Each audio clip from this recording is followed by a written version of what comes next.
I know that eggplants are one of the most polarizing vegetables. People love them or hate them, and the haters usually complain about the bitterness or the texture. And yeah, if cooked wrong, eggplants can taste like a wet sponge, they can be rubbery or even slimy.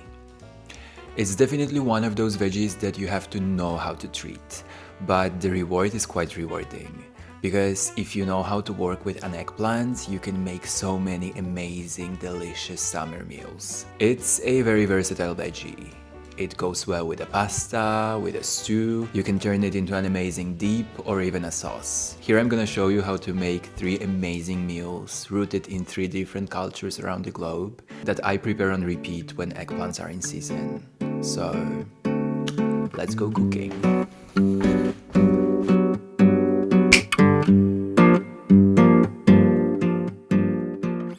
Nasu dengaku is a traditional Japanese recipe honoring eggplant in its simplest form. In Japan, eggplants are often associated with good fortune. There is even a saying that if you dream of eggplants first night of the year, it's a good omen. In my recipe, 1 eggplant is 1 portion. First, I preheat the oven to 180 degrees Celsius. I cut my eggplants in halves and score the flesh before grilling it, which will later allow the glaze to penetrate each corner of the veggie. On a lightly greased pan, I fry the eggplants face down for about 5 minutes each. In that time, I prepare the glaze for 2 portions. I use 3 tablespoons of miso, 3 tablespoons of mirin, and just a pinch of sugar. The glaze should be thick but spreadable with a brush.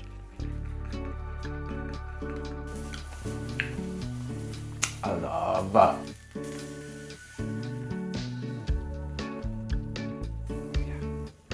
When eggplants are fried and a little charred, I generously brush them with the glaze and place them in the oven for about 20 minutes. I check around that time and remove them when the glaze is bubbling on top of the veggies. I garnish it with toasted sesame seeds, a pinch of chili flakes, and chopped spring onions. Sometimes all the beauty of a meal lays in its simplicity, and nasu dengaku is a perfect example of that. Love. Thank you, Japan.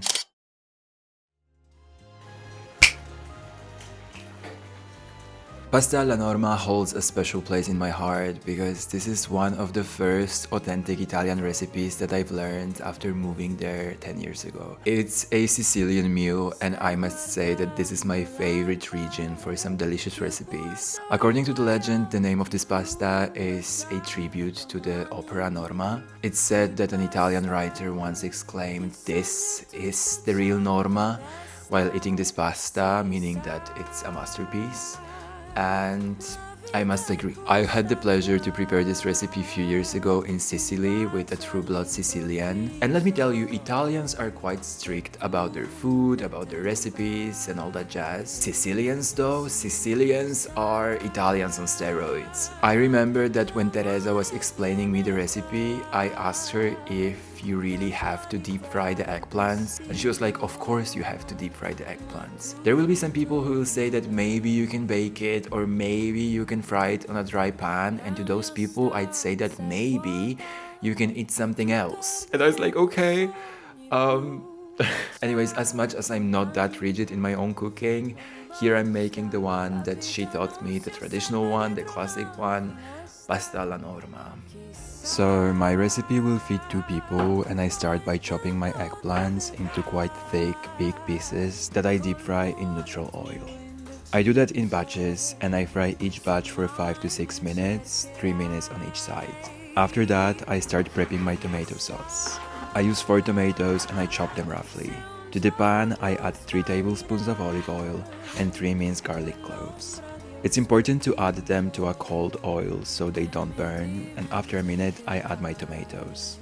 Depending on the ripeness, it will take from 15 to 25 minutes until they get soft, and then I mash them with my spoon. I use 100 grams of pasta per portion, and the shapes that go great with this sauce are rigatoni, maniche, paccheri, or even penne. Classic pasta alla norma goes with ricotta salata, but in my vegan version I try to recreate the cheese taste by using grated tofu. I mix it with lemon juice, pickle juice, and a generous pinch of salt. Okay, so I was about to say that it's just tofu, so you should not expect it to taste like cheese, but strangely, it tastes a lot like cheese. When the tomatoes are soft, I mash them with a spoon. I add 1 or 2 ladles of pasta water and mix well. I always add pasta to the sauce so they can combine well. Now I'm adding the eggplants and mix them into the pasta. I serve it with fresh basil and my vegan ricotta salata, and I think it's a perfect summer pasta. Okay, it's been a while since the last time I ate norma, so I'm quite excited. Is it the healthiest meal? Not really. But am I happy? Very much so. Like, I really wouldn't give away those little life pleasures. Sometimes you can eat that type of pasta, you don't have to eat that every day, but just treat yourself from time to time and make this norma. I will just do this.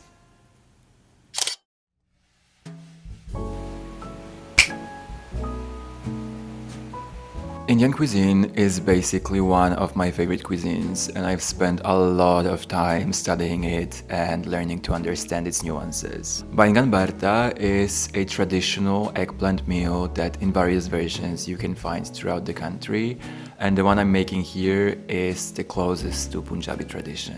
Literally, there is something that makes me salivate when I smell charred eggplant, and I don't know what it is, but I don't mind because I know that soon I will eat something delicious and it's fine.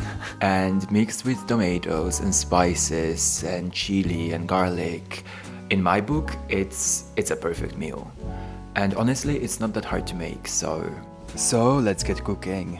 I start by charring my eggplants, and there is many ways to do it, but what works for me is putting them on an open flame. I change their position a few times so they get burnt evenly, and then I place them into a container.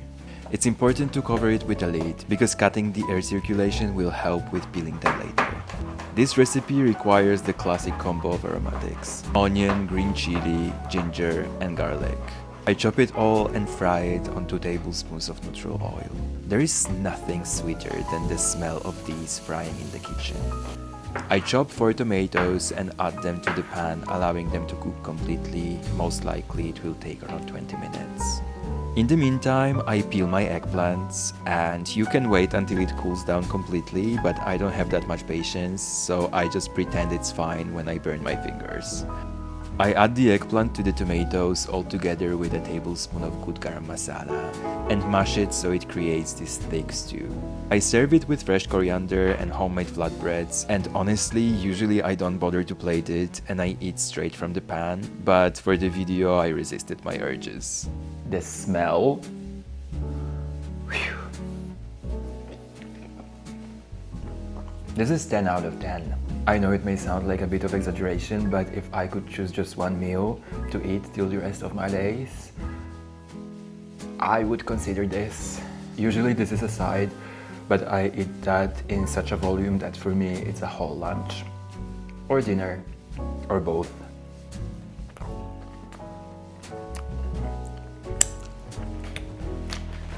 So those are just 3 of my current eggplant favorite meals, but if I think for a second I could name 3 more that I love, or even more than 3. I hope this video is leaving you inspired to give it a try, maybe replicate one of the things I've made, or maybe to do your own research and find an eggplant recipe that you really like and try it on your own. Anyways, I am satisfied, thank you so much for watching, and see you next time.